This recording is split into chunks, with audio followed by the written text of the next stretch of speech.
I love advising startups and helping drive the global startup movement. Labas rytas, good morning. My name is Daumantas, I'm co-founder at Pinevio and MD at Startup Monthly Vilnius. Okay. Good morning, Justinas, the Startup Weekend organizer in Lithuania, and the first incubator for startups in the university, KTU Startup Space director, and of course I own and run a few startups of my own. Thank you. Labas rytas, morning. My name is Martinas Nikolaevas, and I consider myself an entrepreneur. I started something like 10 companies, and luckily most of them are still alive. And currently I'm one of the co-founders of Startup Highway. So, and I'm a big fan of startups. Good morning, my name is Raugas Mushunas. I'm Managing Director of Startup Highway, a startup accelerator here in the Baltic States. And on top of that, I'm a startup enthusiast. Hey, good morning, I'm a founder and CEO of Startup Monthly. Thank you for coming to this event. Thanks for the organizers. And we are launching a new venture called Monthly Ventures, a startup accelerator in Silicon Valley, as a next step for established startups that gonna grow their business globally. Okay, so over the past couple of years in the Baltic region and Lithuania has witnessed a boom in startup creation, and we have heard of several success stories already.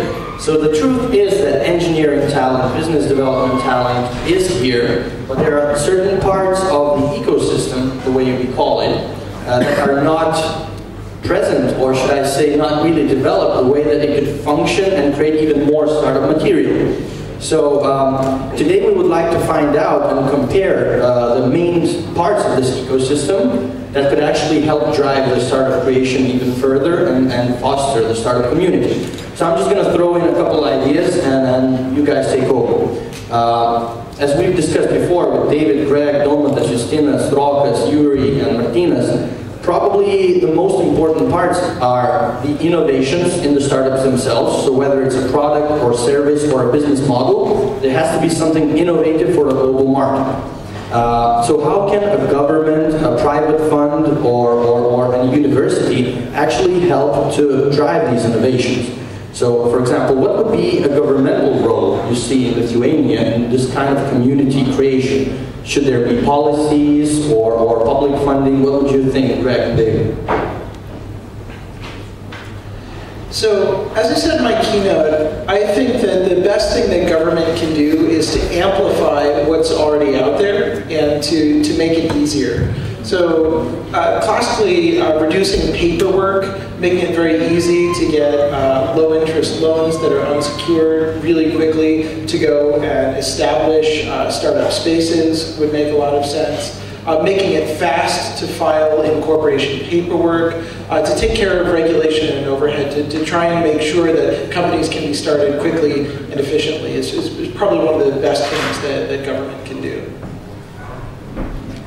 It may sound sort of like on the doom side, but one thing that governments can do is put in place a regime that when companies do fail, or founders are part of a company that fails, make sure that that failure doesn't curse them for the rest of their life. So having really clean bankruptcy and liquidation laws so there's not a bad aftertaste or overhang means that it's okay to fail and then go on to the next thing.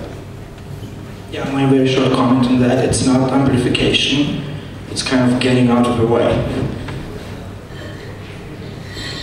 Rokas, what would be your comments? I mean, you've been here for a while already and you know the ecosystem inside out.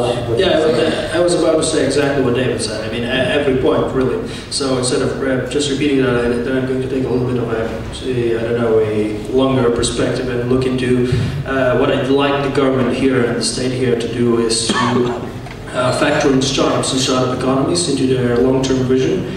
I believe we already have sufficient of non-government backed initiatives that the government can step in and support, and they need to start thinking in categories that these are the initiatives like this event, like what we all do here, These are the things that are going to drive forward, and state should put their support back, bring behind the existing ones and factor them into their plans. You know, think that these are the infrastructure movements that are going to take it forward. In terms of Silicon Valley, it started like 16 years or so ago, and as far as I know, there was some governmental funding available, fostering the universities and driving the innovations at the universities, the research and things like that.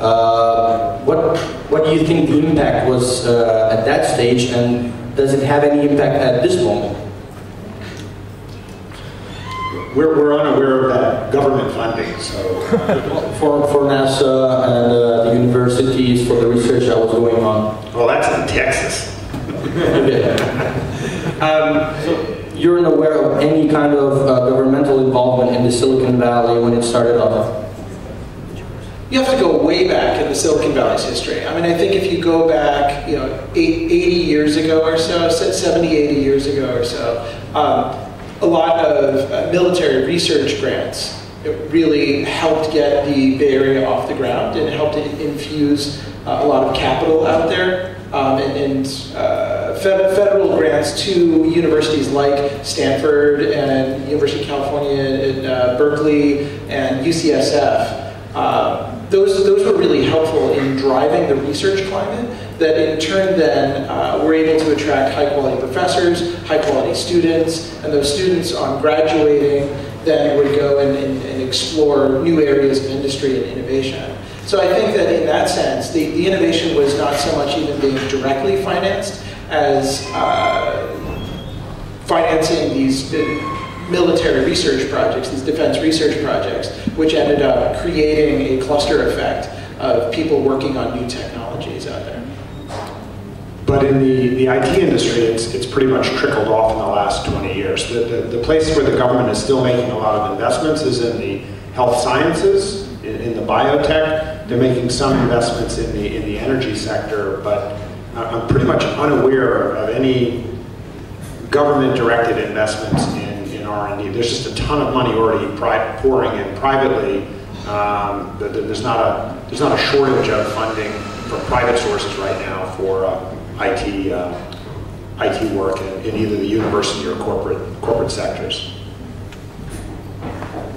Guys from Lithuania, what do you think about the situation right now in our state? I think that one of the problems with governmental money is that the government might not be interested in success of startups as an investors. Lots of investors are interested in ROI, return on their investment, so they help the entrepreneur down the road and not just giving money. So just giving money might not be as efficient as venture money. So I think that the government can support different types of events, organizations, non-profit organizations that can build the ecosystem, bring talent together, all the players together, and grow it. I personally think that the role of the government is not to get in the way as much as helping.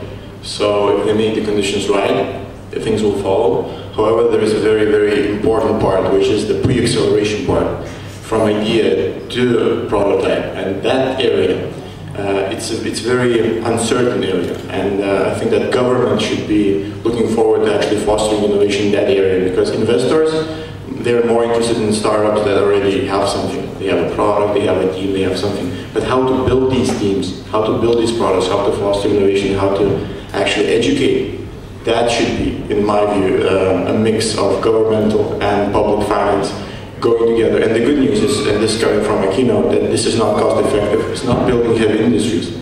You can actually lean startup your way to this ecosystem, and for governments putting in $100,000, $200,000 per month per year, for them that's not a significant amount of money, but for not a big Baltic Valley that we're talking about, that's going to be huge. So all we need to do is actually show them why startup-based economies are awesome, and ask, okay guys, we need long-term financing for this, because what we had so far was chip in there, and because our communities wasn't that well organized or that well structured, so if we structure our own thing and we manage manage to be united, then we can all go to the government and say, okay, we need this amount of money and we need to secure finance for 4 or 5 years to come, because this finance would be the backbone of everything. And this is a very important thing.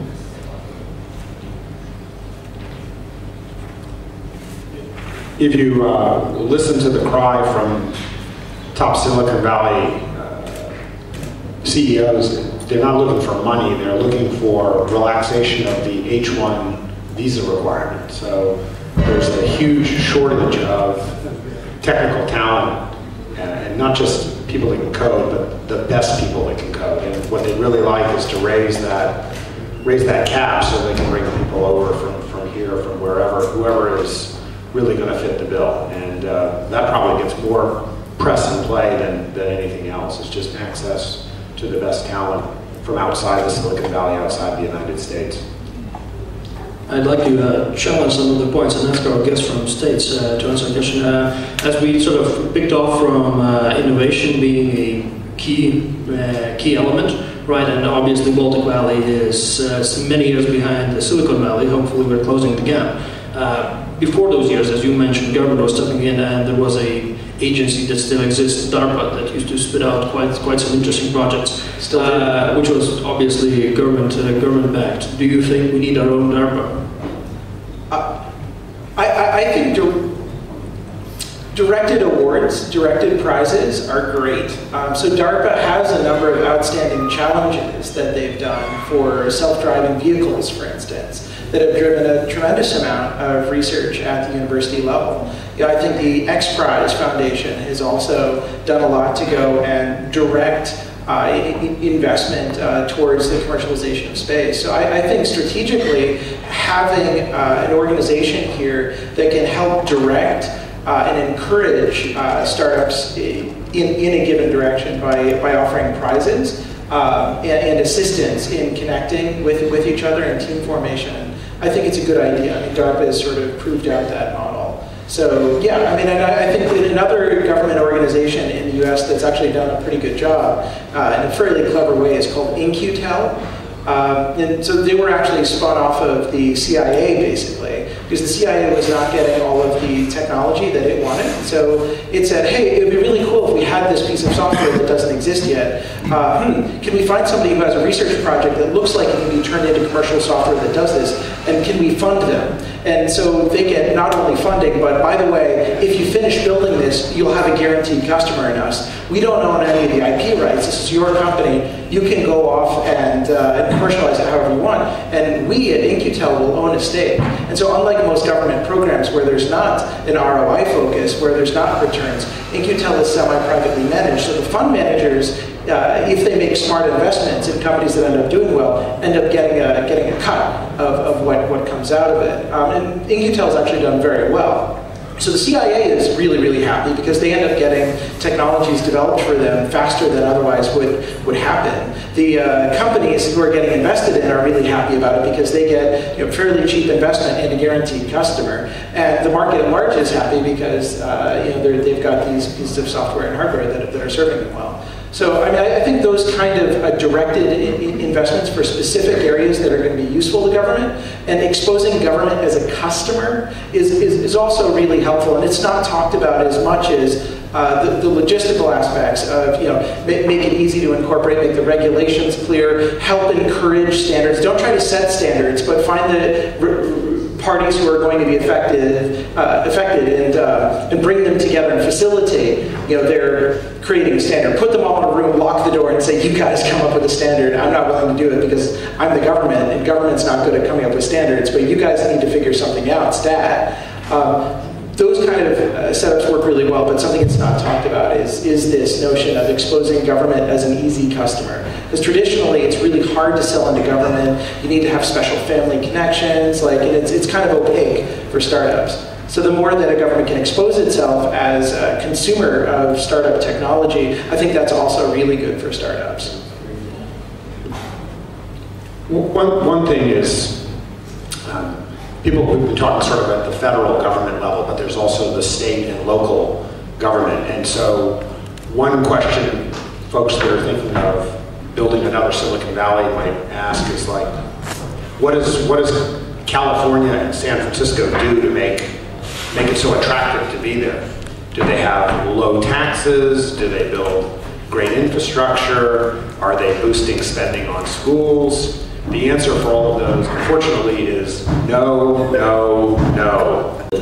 So, when I came 2 years ago, I had some insights about, I want to be an entrepreneur. I started working on some project in Israel, but when I came, I couldn't work for anybody. Like, I worked for a startup, and I worked on another 2 ideas in parallel. So it's impossible to work for someone and not working for another thing in parallel. So this is kind of energy that there is, and all the people that you communicate, they have their own ideas. So you meet for a coffee, and you start a new startup every coffee that you drink with someone, because you share ideas, and great ideas, great people. It's all about people at the end of the day. So there is a huge concentration of talented people in Silicon Valley, and this is what I think one of the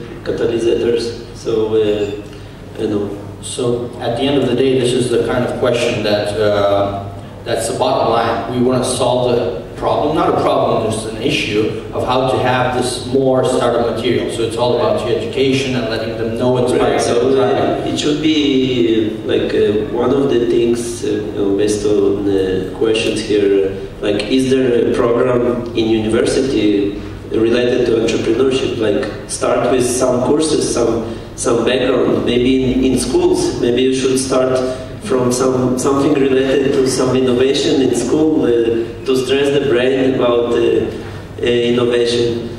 Exactly. So in US, most of the universities have something related to entrepreneurship. Getting an undergraduate major in business is a surefire way to make sure that you don't do anything interesting with your life. So Yuri, Greg, David touched upon the influence and importance of universities in the ecosystem, right? So we can move on from the governmental questions and what is the importance and what's the role of universities, the research, the side effect that they can bring to the ecosystem, to the startup community, and to the innovation. So for example, in Silicon Valley, then we're going to discuss what's happening in Lithuania, in Kaunas, in Vilnius, and we have something to talk about on this topic. So what's the role that universities play in Silicon Valley? I think that the main thing that they do is they concentrate highly energetic, highly curious people, who then, it's like a resonance chamber, right? Where the students who have done all kinds of interesting things, who come from all over the planet, end up surrounded by this insane concentration of other people who are thinking about things the same way, and they start immediately, just naturally, brainstorming different ideas together, coming up with things. It's some astounding percentage of the companies that come out of Silicon Valley were started by dorm mates, right? It's not a coincidence that and this is not just true of Silicon Valley, but of universities in general. Like the founders of Facebook got to know each other as dorm mates at Harvard. Was there something about the Harvard education, or the quality of professors there, or the machines that they had access to? No, I mean, the guy dropped out, right? He hardly had a chance to get exposed to any of the infrastructure that Harvard actually provided, right? Okay, well, what about Stanford, right? So you have Larry and Sergey got together. Well, okay, well, after about like a year or so, what was it, like a year and a half? They dropped out. They didn't have all that much time to get exposed to the rich faculty experience or the high-quality architecture or like any of these other things. It was each other. They found each other, they fell in love, they started building stuff because these were people who loved building things and they couldn't help but build things. So the biggest thing that a university can do is to bring students together, to encourage each other. Right, so when I say the universities, it's like Startup Weekend. You bring people to inspire. I didn't say that you can teach entrepreneurship, but you can inspire people and let them know what is startup. Because based on feedback here, the press doesn't know what does startup mean. They don't know what is the word startup, and it should be in the dictionary what is startup. So once it's going to be in the mind of people, then there will be more inspired people to do it. Okay, so Justinas, you have a say on that. What's the situation in the universities and with the startup space, and do you actually have this effect of attracting people and building stuff together? Yeah, so to cover this right, we firstly have to start that in the current situation where we have in universities, I think it's all over the country, is that the level of awareness, in the deep depths, with the real engineers and with the real coolers who can really manage the right stuff, is still, very hard. They really don't know what is the story, but they're not that entrepreneurial. And I think that the main problem is that they are not that engaged into many activities, and that is also one of the things that we're trying to do in the first phase with our startup space, is to really inspire and get all them into one place to talk to each other, to exchange ideas, to get the chemistry going on. So I think from the whole perspective, we're still in a very early stage, and that's why a lot of ideas that you have been covering is really very important, especially the ones with the stages where we have to go from ideas to the team to the real stage where you are in a pre-seed, and many other things. So because the current situation in Lithuania is quite the opposite to what you say in Stanford or Harvard, is where you go to actually learn something. It's here you go to get a paper, and it doesn't matter what you learn. In most cases, I'm not saying it's always like that. Well, like it was mentioned here, I'm the guy with the business degree. And yeah, it's I got a business degree from one of the best management schools in Europe. I mean, it was where dorm mates, so maybe one day going to be the dorm room story about how startups are built. And well, the problem in Lithuania, they're a bit more difficult maybe, but it exists everywhere, because management schools, they build corporates.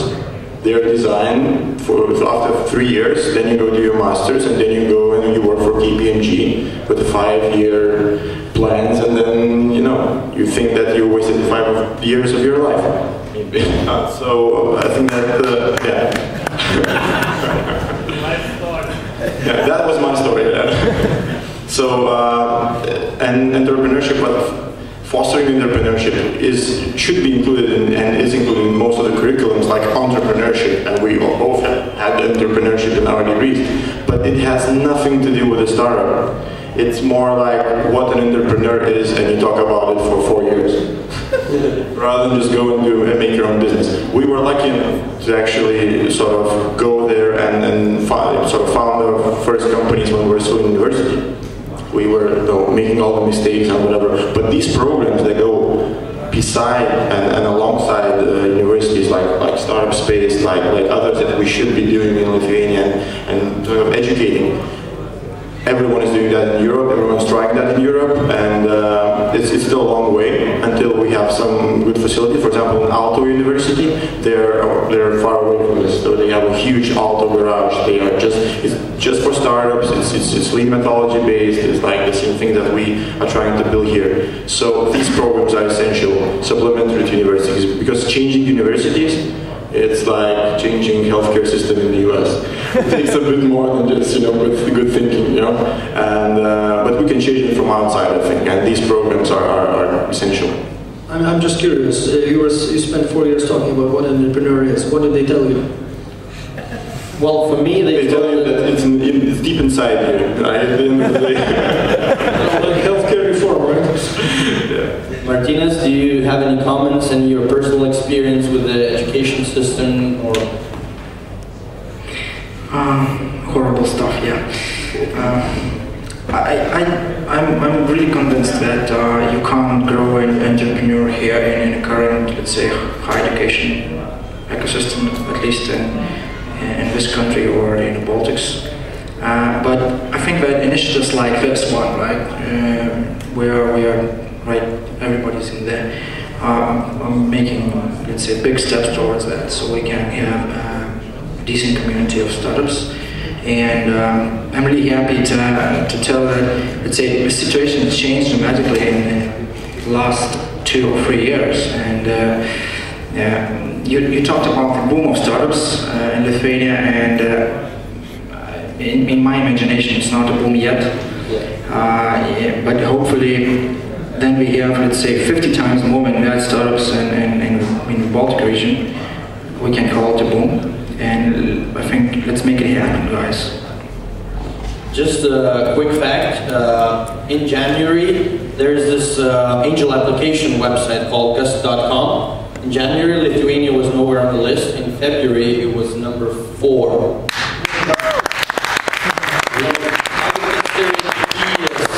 Significant increase because we're now behind USA, Canada, and France. So I believe that we're at the very beginning of the boom and we can still take the front. So, we discussed the government, the universities. What about the market size, Lithuanian people? What do you think, what should we be doing? Should we be building products for our own market, for the Baltic market, or for international markets? I think that this is a great way to build global startups. You don't have market, then you can innovate. You know, we came from Russia. Lots of startups are doing clones, like because they have market, so they can make fast money by doing a clone of existing models. And here you don't have market, so you have to innovate. You have to target global market or European market, even Russian market. And I think that there is a great opportunity here to innovate and create like technologies and not bullshit. Raise your hand if you speak Russian, if you understand some Russian. The fact that you raised your hand means that you also understand a decent amount of English. Right? This means that Lithuania has got a really interesting opportunity to act as a bridge between East and West. You've got technology, you've got skills in understanding the Russian market, skills in understanding the Western market. You're a part of the EU, right? And so it's kind of a global crossroads in that sense, right? The quality engineering talent within the EU that understands the Russian market that speaks English. I mean, you guys are like the polyglots. You guys should be trotting the globe.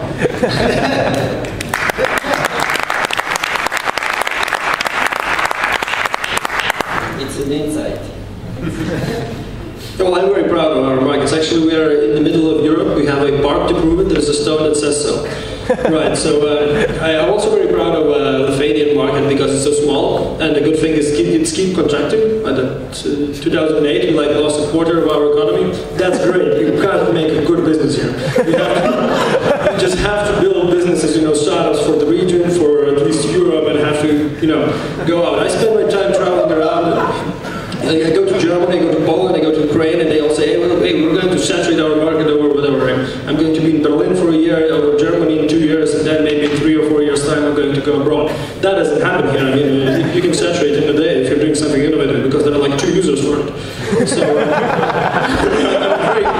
very proud of our market.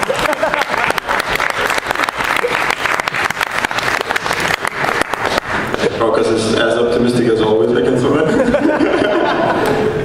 No, but yeah, we are at the beginning, and when John Bradford was here, for those who don't know, he brought the Techstars model to Europe and he started doing accelerators. He said that having a small market is the best thing you can have, because you have educated people, you have people that speak foreign languages. It's not just Russian, it's German, Polish, all different languages. So you have a great potential that you have no other option just to go global. And for small countries like we have, we don't need a lot of great success stories. We just need a few more, and that our system can flourish. And this is what David Winkler was talking about, that you don't have to wait for government to go there and do something for you. You have to go out and make the next Skype. And I think that these events are all about that. Maybe it's not going to happen this time, but next or second iteration, I think we're going to see some really stars that can shine. Martynas, you built quite a few companies. How did you do in the Lithuanian market or in the global market? Can you just give us a brief overview? Yeah, I can't talk about global market. I can talk about Baltics and a couple more countries. And how I did it? Yeah, it's a big secret. Just hard working. That's it. Yeah, that's a big secret. Don't tell anyone. But the market sizes, the customers. where were your markets? In Lithuania, in Latvia, Russia, and was it big enough? I think, yeah, I don't want to repeat myself and the other panelists. I think it's a good thing that we have a really small country because it basically forces you to go outside, and market is too small to support you. We are very different from Germany, Poland, or even Russia, where startups active in their home markets and actually this can support your business. And in our case, it's not the case. Yeah, I see analogy to Israel. So in Israel, you don't have resources, you don't have safety. So all these problems make innovation. You know, people find ways how to solve these problems in an innovative way. And so you don't have market. Maybe you should travel more or do some yeah. Do you have any resources in Lithuania? No. So intelligence. Yeah. So you know, in Israel, 30%, at least 30%, have a bachelor or master degree. And they have to work hard to distinguish themselves. Yeah. In the lean startup community, there's a saying that says, "Get out of the building." Right? Here, short flight on Air Baltic. Right? You can get out of the country and start understanding the international market. Yeah, you should travel more in Europe to do customer development. You can't stay here if there is no market. So one of the things that maybe government can support entrepreneurs by having road trips or something. Hackspedition. Yeah, hackspeditions. To bring them to the market somehow. Okay, so we touched upon another topic, and another key component is the private capital, something that already drives the already developed and advanced startups to actually, with the rocket fuel, to get into the global market, Silicon Valley, Europe, Russia, wherever it takes. So what's the current situation, the overview of the private investments in Lithuania? I bet Justinas, Rokas, Martynas would be the best people to ask about this question. What do you think? What do you see? Private capital. Right. I've been working with the ecosystem and with this private capital investment hands-on for a number of years now, and I think it has been swinging back and forth. At one point, early on, a few years back, there was a large problem with investors. They needed educating, they needed being told the practices, they needed to be pushed to be more progressive, and then it swung back to the startup side. I think that at one point we ran out of startups to invest to and so on, so the investors were not encouraged to do so. I think at the moment we're back into a situation where we need more angels, more progressive angels. I think developing the private capital, working with them, telling, hey, you can't overcharge the startups, you can't come up with very difficult contracts, we have to take all these more portions of equity, we have to sort of be, innovative, progressive, coming towards startup. I think we're in the stage where we're lacking that a little bit. I know someone launched a fund here today, or sorry, was it yesterday? So that's a good sign. And I think the sooner local investors realize that they have to do it and they sort of move to fill in the vacuum, the better. If they won't, someone else will, because then we have a lot of investors from outside of Baltic Valley looking into us. I think that this is a bigger problem, and there should be a different panel discussion to really cover this up. But I think that we have to, view from a few angles to at least look at the problem. One of the things is that the mentality, or the right mindset of the investors, I think is really changing and it's getting better, but it still is not there. But I think there is the other problem that we are currently all suffering from is for the dedicated funds or the dedicated DCs, not DCs, but maybe other people who are working in the really early stage. So I think that should really be concentrated on and really moved in our market, and there is a lot of space for that. So if we could get out some right people to foster this up, it could really change. What is the legal structure of all these deals of private equity? Like, how do you protect the investor?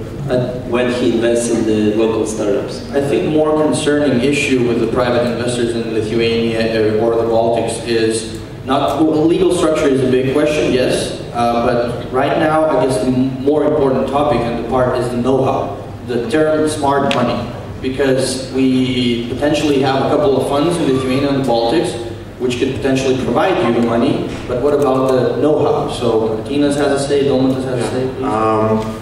When we started thinking about Startup Monthly Vilnius, there was we talked to a lot of people, and we talked to a lot of venture capitalists, local capitalists. And a lot of say we don't have pipelines here, we don't have startups, we don't have people to invest into. And this conference obviously proved that this is not exactly the point. Just to let you know, let me just jump in, we have enough teams for another conference next weekend if we decided. The waiting list is enough for another conference already. So I think that education for startups is very important in these conferences, but the same thing should be done for investors, because our investors are behind the game as much as our entrepreneurs are, or even more. Because if you see the rate of investment that they're investing in, some of them have made 2 investments in 5 years. And for any VC who has some experience, you know that you have a 0 chance of returning your money when you're investing 2 times per 5 years, which means that you're waiting for next Skype to come to your door. And actually, when you're competing in a global market, you are uncompetitive with this kind of investment rate.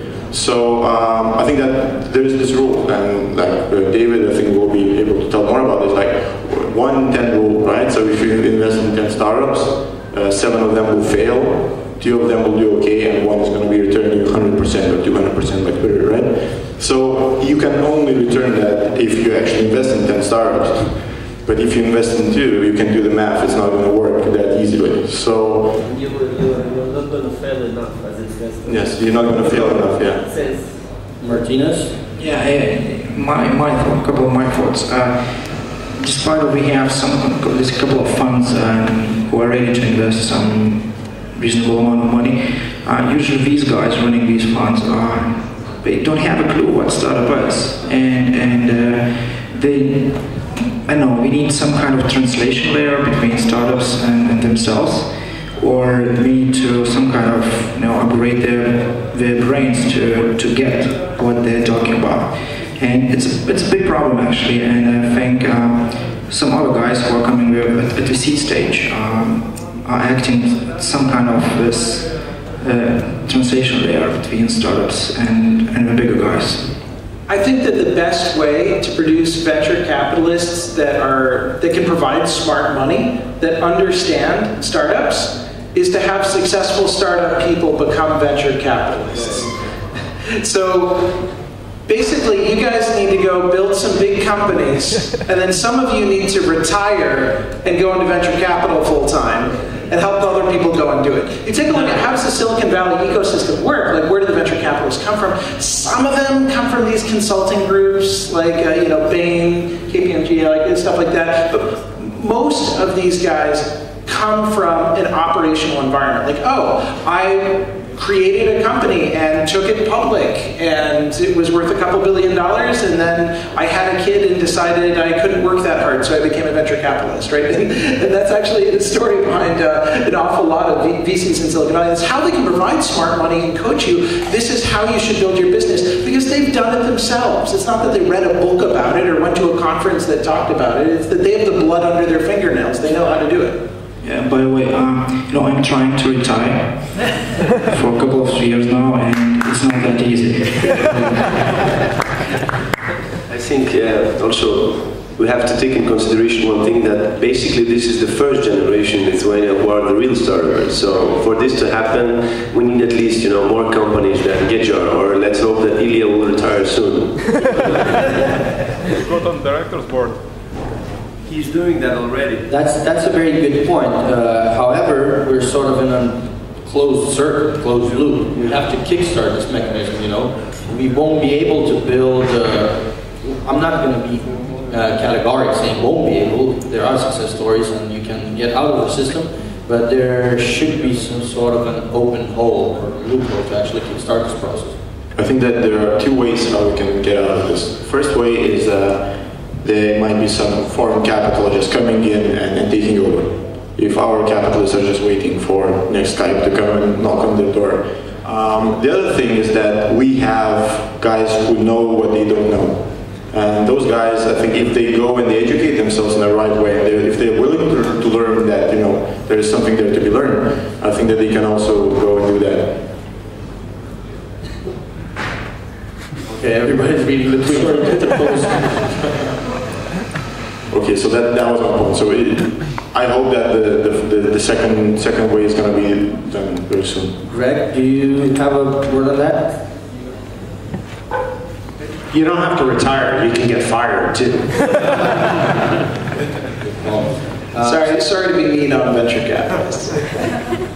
So we're coming to an end of this discussion, and we're about to run out of time. Is there any things you would like to wrap up? Just a closing statement, your personal opinion about the ecosystem, what needs to be done, what's missing, in your own personal view? Action items. What should be done?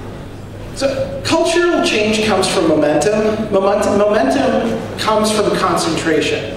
So this is where an event like this is great, and it's really important that you guys keep the momentum up by connecting with each other, by staying in touch, by encouraging each other, right? And that's going to dramatically increase your odds of success. Find a way to work out of each other's living rooms, right? Find a way to stay involved with each other. And what will happen is that you'll notice that your friends, the people around you, would first think you're totally crazy for doing this startup thing because that's not what Lithuanians do.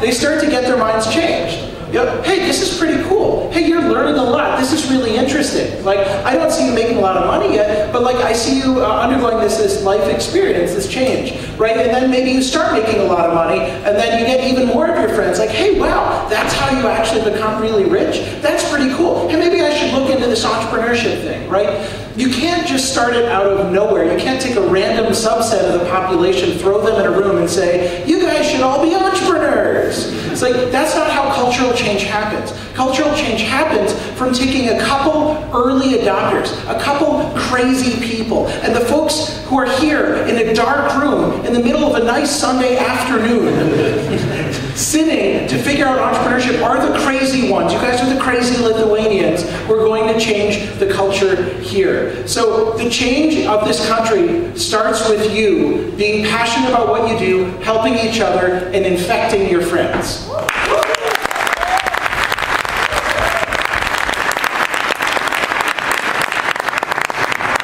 Same goes to Latvia and Estonia, I believe. Ready? I got nothing to add. I'll talk later tonight. Whatever this guy said, honestly, 100%. You are the ones who have all the options to change a lot, and it depends on you on how you make your own luck. So best of luck to you all. So the next round of DCs is already here.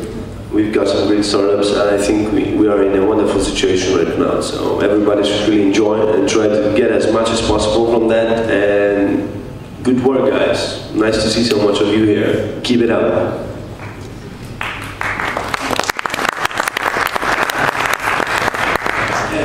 We still have one problem, at least here, I think, in Lithuania or Eastern Europe. We are future, let's say, startups or fresh entrepreneurs are very often still afraid to share their ideas with all around them. And we need to break that. We need to learn to share these ideas, because the notion that somebody can, let's say, use or steal your idea is 100 times as proven it's wrong. And if this changes the thing, this psychological thing, will open lots of opportunities for us in the future. Right, so much being said.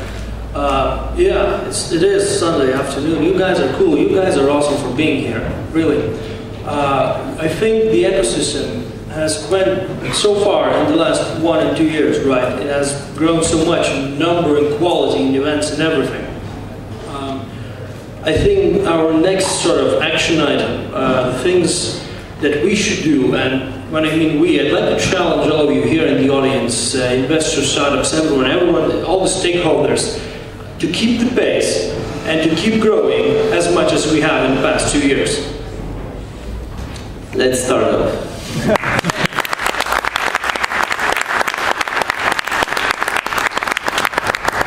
So just to wrap up, thank you very much for our panel, and I'm just going to repeat a couple of words said. So Yuri always says that ideas suck. Martinas has just mentioned that sharing ideas is essential, and so far we've been told that ideas are awesome.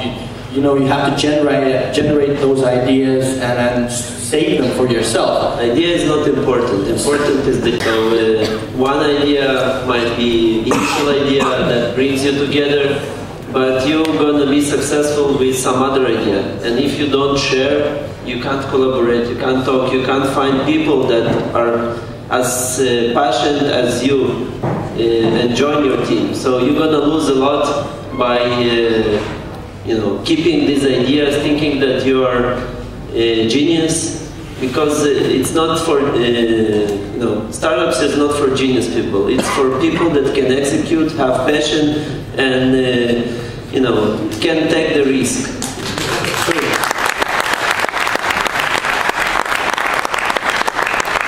So the answer that we have today, until the universities and private capital and governments don't have the influence on the startup community, is co-working and staying together and building cool products. Thank you very much.